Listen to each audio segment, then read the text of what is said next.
സുഹൃത്തുക്കളെ, നമ്മൾ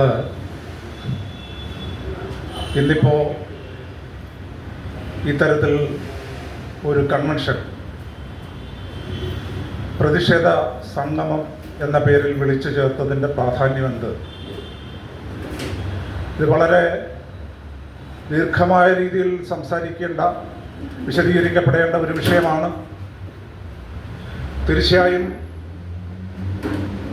നമ്മുടെ ഉദ്ഘാടകനായ കുമാർ സാറ് ആദ്യം യോഗം ഉദ്ഘാടനം ചെയ്യും. ഈ കൺവെൻഷൻ സമാഹരിച്ചുകൊണ്ട്, കൺക്ലൂഡ് ചെയ്തുകൊണ്ട് അദ്ദേഹം വിശദമായി അതിൻ്റെ കാര്യങ്ങളെല്ലാം ഇവിടെ അവതരിപ്പിക്കും. ഇവിടെ സംസാരിക്കുന്ന മുഴുവൻ ആൾക്കാരും ഇന്നിവിടെ നടന്നുകൊണ്ടിരിക്കുന്ന ഈ ഒത്തുചേരലിൻ്റെ പ്രാധാന്യം, അതിൻ്റെ ഗൗരവം ഉൾക്കൊണ്ട ആളുകളാണ്. വളരെ ആഴത്തിൽ പഠിച്ചിട്ടുള്ള ആളുകളാണ്. അതായത്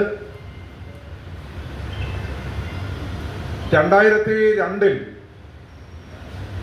നിങ്ങൾക്കെല്ലാം അറിയാവുന്നതുപോലെ എ കെ ആന്റണി മുഖ്യമന്ത്രിയായിരിക്കുന്ന സമയത്ത് ഒരു ഉത്തരവിറക്കി, കറുത്ത ഉത്തരവെന്ന് വിശേഷിപ്പിക്കപ്പെട്ട ഒരു ഉത്തരവ്. ആ ഉത്തരവിലൂടെ ആണ് ഇന്നിപ്പോൾ നമ്മൾ അനുഭവിച്ചുകൊണ്ടിരിക്കുന്ന കടന്നാക്രമങ്ങൾ അതിൻ്റെ പൂർണ്ണ രൂപത്തിൽ പുറത്തേക്ക് വരുന്നത്. അതിന് കുറച്ച് മുമ്പ് തുടങ്ങിയെങ്കിലും, അതായത് എബ്രാഹിം സാറ് പറഞ്ഞ പോലെ ജീവനക്കാരുടെ സംഘടനകളുടെ ഒരു സുവർണ കാലഘട്ടം ഉണ്ടായിരുന്നു. എൻ്റെയൊക്കെ ചെറുപ്പകാലത്ത് എൻ്റെ അമ്മ ഒരു അധ്യാപികയായിരുന്നു പ്രൈമറി സ്കൂളിൽ. 70കളിലെന്നോ ആണ്, 73-ലോ മറ്റോ ജീവനക്കാരുടെ ഒരു ഉജ്ജ്വലമായ സമരം നടന്നു. ദീർഘ ദിവസങ്ങളിലെ സമരം. സ്കൂളുകളെല്ലാം അടച്ചിട്ടിരുന്നു, ഓഫീസുകളെല്ലാം അടച്ചിട്ടിരുന്നു. അങ്ങനെയൊക്കെ നേടിയെടുത്ത അവകാശങ്ങൾ ഈ അധ്യാപകർ തന്നെ ശ്രീമാൻ EMS നമ്പൂതിരിപ്പാട് മുഖ്യമന്ത്രിയായിരിക്കുന്ന സമയത്ത് സെക്രട്ടേറിയറ്റ് നടയിൽ നടത്തിയ പ്രതിഷേധ പ്രകടനം, സെക്രട്ടേറിയറ്റ് ധർണ, പിക്കറ്റിങ്, പ്രകടനമൊക്കെ ആയിട്ടാണ് അവർ നടത്തിയത്. അതിനെ നേരെ പോലീസിൻ്റെ EMS എന്ന് ആഭ്യന്തര വകുപ്പ് മന്ത്രിയുടെയാണ്, അദ്ദേഹത്തിൻ്റെ പോലീസിൻ്റെ അതിഭീകരമായ ലാത്തി ചാർജ് ഉണ്ടാകും. ദൗർഭാഗ്യകരമായ സംഗതി, ആ അധ്യാപകരിൽ ബഹുഭൂരിപക്ഷവും പിൽക്കാലത്ത് അദ്ദേഹത്തിൻ്റെ ആശയ നേതൃത്വത്തിൽ സംഘടിപ്പിക്കപ്പെടുകയുണ്ടായി. അങ്ങനെ തുടരുകയും ചെയ്യുന്നു എന്നുള്ളതാണ് ഇപ്പോഴും. അപ്പോൾ ഒരു സമര പാരമ്പര്യം കേരളത്തിലെ ജീവനക്കാർക്കുണ്ടായിരുന്നു.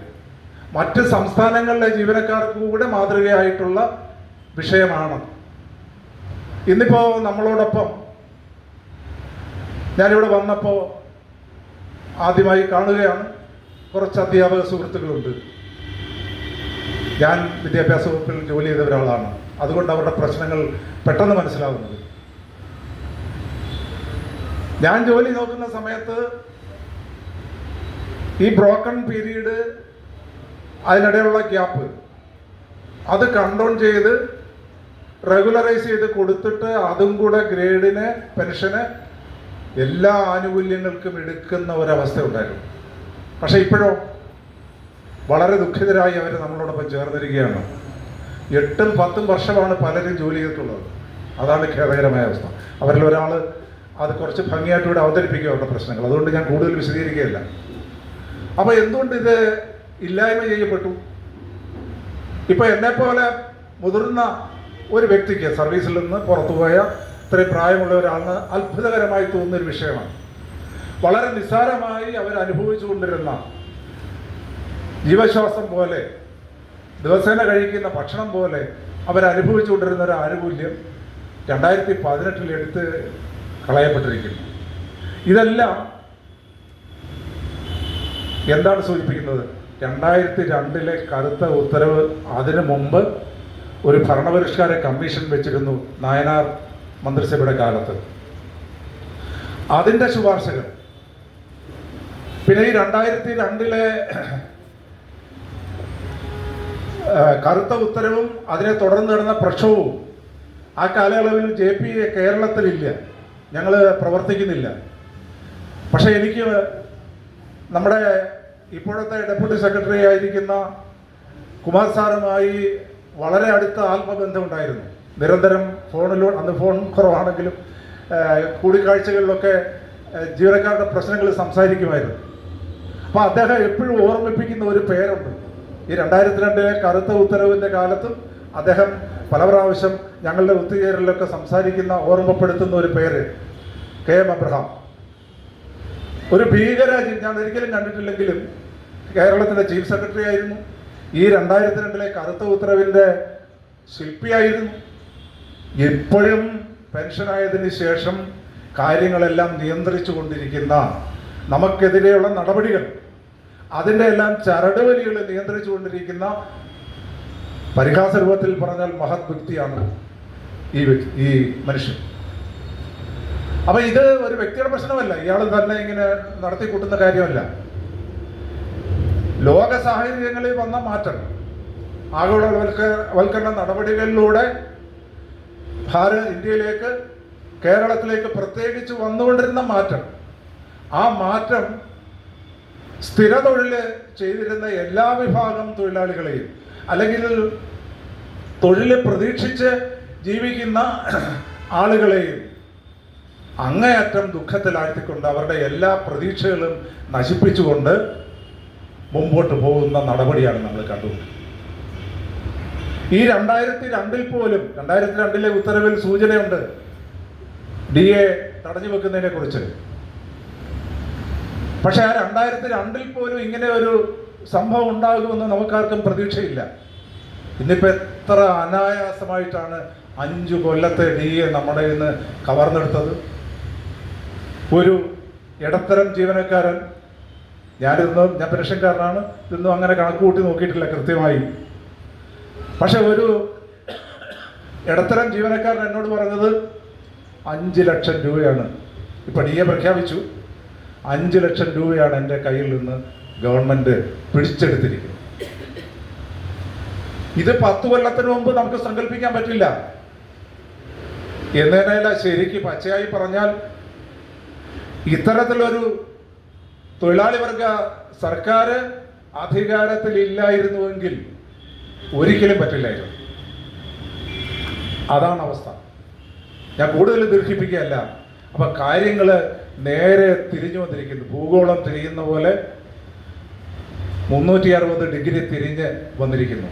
നമ്മളുടെ അവകാശങ്ങളെല്ലാം പൂർണ്ണമായി നഷ്ടപ്പെട്ട് തുടങ്ങിയ അവസ്ഥയിലേക്ക് തിരിച്ചു പോവുകയാണ്. അതാണ് അവസ്ഥ. അപ്പം ഇതിനെ എങ്ങനെ ചെറുക്കാം?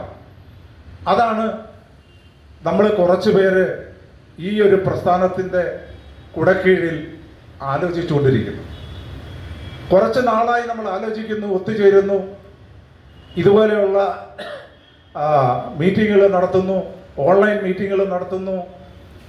പ്രധാനപ്പെട്ട വിഷയങ്ങൾ വരുമ്പോഴെല്ലാം നമ്മൾ ശക്തമായി പ്രതികരിച്ചുകൊണ്ടിരിക്കുകയാണ്. ഈ DA ലീവ് സറണ്ടർ, HPA ഇത്തരം ആനുകൂല്യങ്ങൾ തട്ടിപ്പറിച്ചെടുത്തപ്പോൾ അതിനെതിരെ കൃത്യം കണക്കുകൾ അവതരിപ്പിച്ചുകൊണ്ട് ഏറ്റവും ശക്തമായ, സജീവമായ, ദുർബലമല്ല, സജീവമായ പോരാട്ടം നടത്തിയത് നമ്മുടെ പ്രസ്ഥാനമാണ്. എന്തുമാത്രം ആ പ്രസ്ഥാനത്തിൻ്റെ വ്യാപ്തി, അതിൻ്റെ ആഴബന്ധമായി എന്തുമാത്രം ഉണ്ടായിരുന്നു എന്നുള്ളത് വ്യത്യസ്തമായ വിഷയം. സംഘടനയുടെ പരിമിതിയാണത്.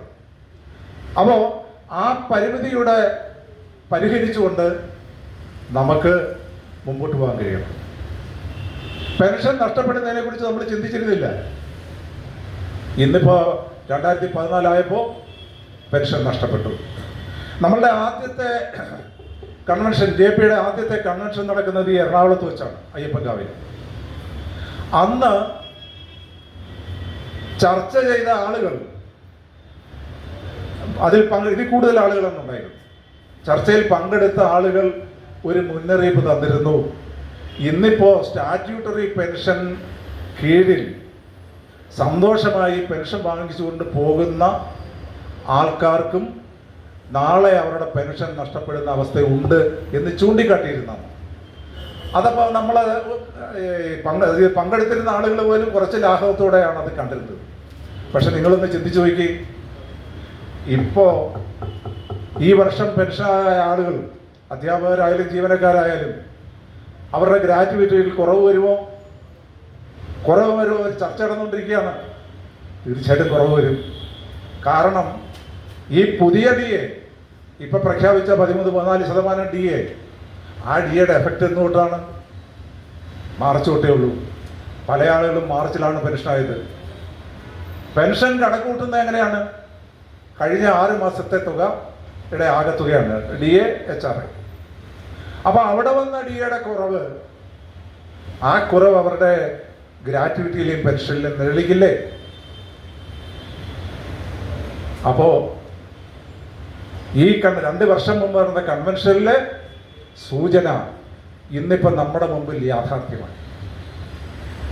ഇത് ബാക്കിയുള്ള സ്റ്റാറ്റ്യൂട്ടറി പെൻഷൻകാര് അവരുടെ മേൽ വരുന്ന അക്രമം എന്നാണ് അത് നേരിടാൻ പോകുന്നതെന്ന് മാത്രം പ്രതീക്ഷിച്ചുകൊണ്ട് ഇരുന്നാൽ മതി.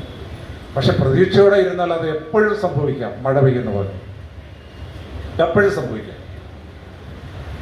മുന്നൊരുക്കത്തോടെ ഇരുന്നാലോ, സജീവമായ ഒരു പോരാട്ടത്തിന്റെ പാതയിലേക്ക് വരാൻ തയ്യാറായാലോ നമുക്കതിനെ തടഞ്ഞു നിർത്താൻ പറ്റും.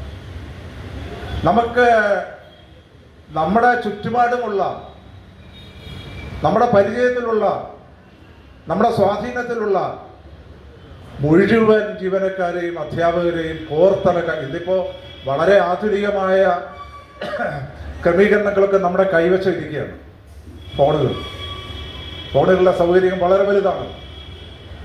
അപ്പോൾ പഴയ പോലെയുള്ള കുടുംബ ബന്ധങ്ങൾ പോലും വളരെയേറെ അടുത്തു വന്നിട്ടുണ്ട്. ആ സാഹചര്യത്തിൽ നമ്മളുടെ ഈ ജീവൽ പ്രശ്നങ്ങൾ ഉയർത്തിക്കൊണ്ടുള്ള പോരാട്ടം, അതിനെ അണിചേർക്കുന്നതിനുള്ള പരിശ്രമം നമ്മൾ ഈ നമ്മുടെ ശേഷി മുഴുവൻ പുറത്തെടുത്ത് പ്രയോഗിക്കണം. അങ്ങനെ നമ്മുടെ സംഘടനയെ വിപുലീകരിക്കണം. അങ്ങനെ നമ്മുടെ ശക്തി ഉയർത്തിയെടുത്താൽ മാത്രമേ ഈ വരാൻ പോകുന്ന വലിയ വലിയ പോരാട്ടം, വന്നു കഴിഞ്ഞതും ഇനിയും ശക്തിപ്പെടാൻ പോകുന്നതുമായ വലിയ പോരാട്ടത്തെ നമുക്ക് തടഞ്ഞു നിർത്താൻ പറ്റുള്ളൂ. അതിനുവേണ്ടി ഓരോരുത്തരും തയ്യാറാകണം എന്ന് മാത്രം ഞാൻ ആദ്യമേ ആഹ്വാനം ചെയ്യുന്നു. ഈ യോഗം ഉദ്ഘാടനം ചെയ്യുന്നതിന് കുമാർ സാറിനെ ഞാൻ ക്ഷണിക്കും.